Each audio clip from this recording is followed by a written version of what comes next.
चाहे निर्जन में हो। इसके लिए सबके लिए साधारण उपदेश है। ये साधारण शब्द इसलिए प्रयोग कर रहे हैं कि असाधारण भी साधना होती। जो असाधारण साधना होती उसमें रात्रि के 1 या 2 के बीच में जग जाया जाता है। पूरी दिनचर्या, जैसे आप सब कृपा पात्रों की, श्री जी की कृपा से यही दिनचर्या चल रही। क्योंकि जब हम यहाँ 2:45 बजे तो यहाँ सब रंगोलियां बनी हुई, तो मतलब है कि 2 बजे 1:30 बजे से शुरू किया होगा, तभी तो ऐसा। लेकिन साधारण दिनचर्या प्रत्येक प्राणी के लिए कह रहे हैं। अगर आप आनंद चाहते हो तो पूर्व रात्रे परेचयु युंजाना सततम मनः। 8 पहर होते हैं, तो 8 पहर में एक पहर 3 घंटे का, 8 × 24, तो दिन का पक्ष 12 घंटे, 4 पहर, 4 × 12। रात्रि का पक्ष 12 घंटे। उसमें कह रहे हैं कि 3 घंटे रात्रि लगने पर और 3 घंटे रात्रि जाने पर केवल भजन करना चाहिए। अर्थात 10 बजे जैसे सो जाए तो 11, 12, 1, 2, 3, 4, 6 घंटे हो गए। 4 बजे के बाद सबको जग जाना चाहिए। जो संसार में 4 बजे के, यहां 4, 4:15 तो सत्संग शुरू होता है। 4 बजे सबको जग जाना चाहिए। अगर आप 4 बजे नहीं जगते, सूर्य उदय हो जाता है और आप सो रहे हैं, तो आपकी बुद्धि नष्ट होगी, आपकी आयु नष्ट होगी, अकाल मृत्यु होने की संभावना रहेगी, शरीर रोग ग्रसित होगा और दरिद्रता आपका पीछा नहीं छोड़ेगी। चाहे जितना रुपया कमा लो, तुम्हारा हृदय दरिद्र रहेगा। भावना में तुम, कामना में दरिद्र ही रहोगे। जैसे इतना मिला तो और इतना और इतना, कभी शांति नहीं मिलेगी। ये भागवतिक सिद्धांत है। ब्रह्म मुहूर्त प्रातःकालीन 4 बजे सबको उठ जाना चाहिए।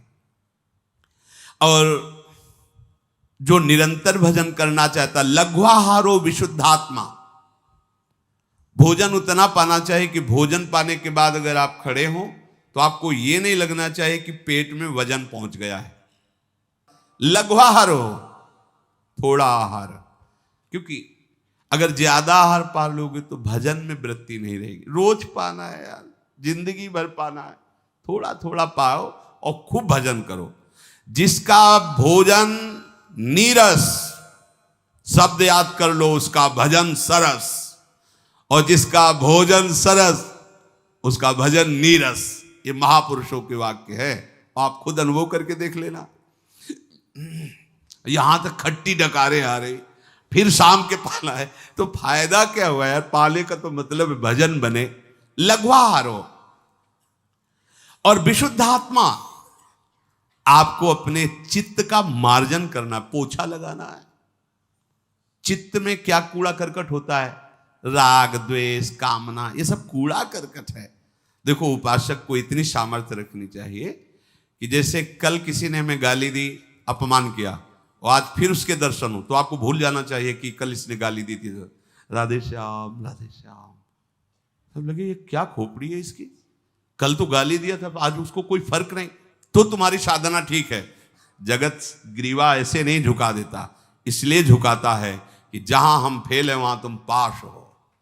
ये बात संत का स्वभाव, साधक की महिमा इस बात में नहीं कि अपने तप का प्रयोग, अपनी पवित्रता का प्रयोग दूसरों को दुख देने के लिए करे।